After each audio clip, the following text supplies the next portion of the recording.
je suis le président national de la Voix des Autochtones du Congo. La Voix des Autochtones, c'est un mouvement citoyen qui est proche de la politique et qui parle des peuples autochtones. Nous sommes un mouvement proche de l'Union sacrée et nous soutenons les chefs de l'État, Fathi Beton. Et je soutiens ces mots sur toute la ligne parce que d'abord, nous-mêmes, nous sommes les peuples autochtones de la RDC. Nous sommes les premiers occupants de ces pays. Nous ne pouvons jamais accepter que ces pays soient vraiment soldés aux étrangers. Et même la Bible en parle. La Bible dit que vous ne pouvez pas donner votre pays comme dirigeant à un étranger. Alors, connaissez tout de même que notre pays connaît beaucoup de problèmes, beaucoup de trahisons des étrangers qui nous entourent, qui nous ont infiltrés de partout. Et Laurent Désiré l'avait dit, depuis la tête, on était infiltrés. Et aujourd'hui, si Fathi nous dit de ne pas donner notre pays aux étrangers, il a raison. Vous savez que nous sommes agressés à l'Est, nous sommes agressés presque partout, infiltrés. Et si aujourd'hui, nous donnons encore ces pays aux mains des étrangers que nous connaissons bien, parce que nous connaissons qu'il y a des candidats des étrangers dans ces pays, et comme candidat président. Alors, nous ne pouvons pas permettre que ces pays puissent être soldés dans ce sens-là. Alors, je soutiens ces discours sur toute la ligne et je demande à tous les Congolais de ne pas donner leur voix à quelqu'un parce qu'il a donné 1 000 francs, 10 000 francs, 100 $, 200 $. Non. Parce que quand vous donnez votre pays à un étranger, ça veut dire que vous êtes en train de vendre même votre destinée. C'est pourquoi je suis en train de soutenir ces mots sur toute la ligne. C'est-à-dire? En fait, je sais qu'il a géré très bien son pouvoir. Vous êtes sans ignorer que quand Félix Tshisekedi a eu le pouvoir, il y a eu trop de méandres avec le FCC Cash. Quand on était dans l'FCC Cash, avec les gens de l'FCC qui les bloquaient partout. Et cela a pris plus ou moins 2 ans de Toyi Boyo. Et il ne pouvait pas bien diriger. Un président qui pouvait nommer quelqu'un et un ministre refuse d'exécuter et de donner la notification à celui qui était nommé pour gérer là où il était nommé. Donc, il était saboté de partout. Il a montré son grand cœur. Il a ouvert toutes ses 2 mains à tout le monde pour que tout le monde puisse donner sa volonté et diriger ensemble, co-diriger le pays pour son développement. Mais ça n'a pas été. Après cela, nous avons connu le problème de Covid. Le Covid nous a bouleversé le monde. Ça a dérangé vraiment la marche du pays. Mais du moins, il y a plus ou moins 2 ans qu'il a vraiment, véritablement travaillé. Vous-même, vous voyez les infrastructures. On ne peut pas en parler. Vous voyez la gratuité de l'enseignement. Vous voyez la maternité gratuite. Vous voyez beaucoup de choses qu'il a fait. Il a vraiment jeté des jalons, comme on peut dire. Quand même, il a la volonté. Et nous, concernant nous les peuples autochtones, nous lui donnons déjà 100% par rapport à sa réussite.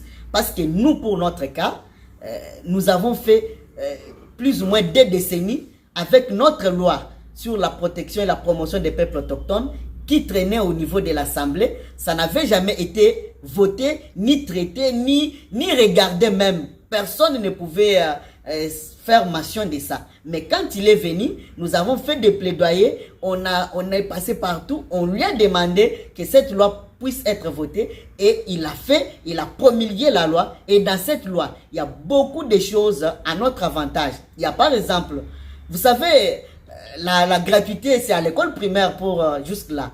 Mais déjà pour nous les autochtones, dans la loi on dit c'est de l'école primaire jusqu'aux humanités déjà. Déjà, les peuples autochtones peuvent étudier à partir de l'année prochaine ou à partir de l'année qui vient de s'écouler ici. L'année en cours? Oui, de l'école primaire jusqu'aux humanités.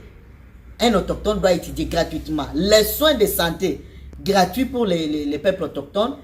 Et ce sont des avancées pour nous. Et aussi l'intégration. Aujourd'hui, là où nous vous parlons ici, nous avons plus ou moins 5 autochtones qui sont intégrés au sein du ministère de l'Intérieur par Maître Peter Kazadi, dont nous saluons parce qu'il est en train d'appliquer à la lettre la vision du chef de l'État de voir toute la population congolaise conjuguée ensemble, de voir la non-discrimination, de voir que les peuples autochtones soient intégrés presque à tous les niveaux. Il est en train d'appliquer. Et cela nous demandons même à d'autres ministres et nous demanderons aussi aux ministres qui vont venir de faire la même chose pour impliquer. Vous savez, si les peuples autochtones sont pris en compte, ces pays ira de l'avant. Alors, moi, à mon avis, je salue et je suis en train de, à bras le corps, je trouve que le chef de l'État a réussi vraiment son pari avec ce mandat. Le pouvoir, c'est le pouvoir du peuple, par le peuple. Donc, c'est le peuple qui va lui donner le pouvoir. Ce ne sont pas les étrangers qui vont donner le pouvoir au chef de l'État ou qui lui avaient donné ce pouvoir-là. Mais seulement qu'il avait un cœur ouvert à tout le monde, parce que tous les pays doivent coopérer avec d'autres pays. Vous savez, il y a des coopérations bilatérales, multilatérales, ainsi de suite. Il avait ouvert. Et puis, c'est notre métropole, c'est la Belgique. C'est connu de tous. Mais quand on trouve que notre métropole et tous les autres pays européens ne veulent pas vraiment nous aider à avancer, qu'est-ce qu'on doit faire? On doit couper. Aujourd'hui, vous savez que l'Afrique est en train de se réveiller. Ce n'est pas seulement la RDC. Vous connaissez presque partout les pays africains sont en train de se réveiller et ils sont en train de prendre leur destinée en main pour que les choses avancent. Et moi, je trouve que si aujourd'hui le chef de l'État prend la décision de couper ses relations avec d'autres pays mal intentionnés, je pense que ce n'est pas mal. C'est pas mal à mon sens et cela ne va pas vraiment l'empêcher à avoir ses pouvoirs parce qu'il a déjà ses pouvoirs. Vous avez vu quand il est passé d'abord au stade de Martyr pour l'ouverture de sa campagne. Vous avez vu le monde fou. Vous avez vu quand il était au Congo central. Vous avez vu quand il est passé au niveau de Kanlouka pour inaugurer, comment la population, qu'est-ce que la population disait pour lui. Vous avez vu quand il est allé à l'Équateur, il n'est pas égalé à un autre candidat. Donc son pouvoir viendra de la population congolaise et de nous les autochtones, parce que nous déjà nous sommes engagés et de partout nous avons déjà envoyé le message à travers disons nos congénères, les autochtones de partout, parce que nous sommes représentés de partout, tous unis comme un seul homme. Ils sont derrière sa candidature. Il faut reconnaître que les peuples autochtones sont représentés dans plus ou moins 21 provinces à travers le pays. Et ils forment le deuxième massif en termes de densité de notre pays après le Bantou. Donc nous sommes très nombreux, nous sommes ne fût-ce que minorisés. Si nous tous autochtones qui sommes peut-être à 30% de la population congolaise, nous sommes tous déjà derrière le chef de l'État. Qui autre pourra dire le contraire? Et c'est d'ailleurs nous, les propriétaires de cette terre, de ces sols congolais. C'est nous les premiers, c'est nous les chefs de terre.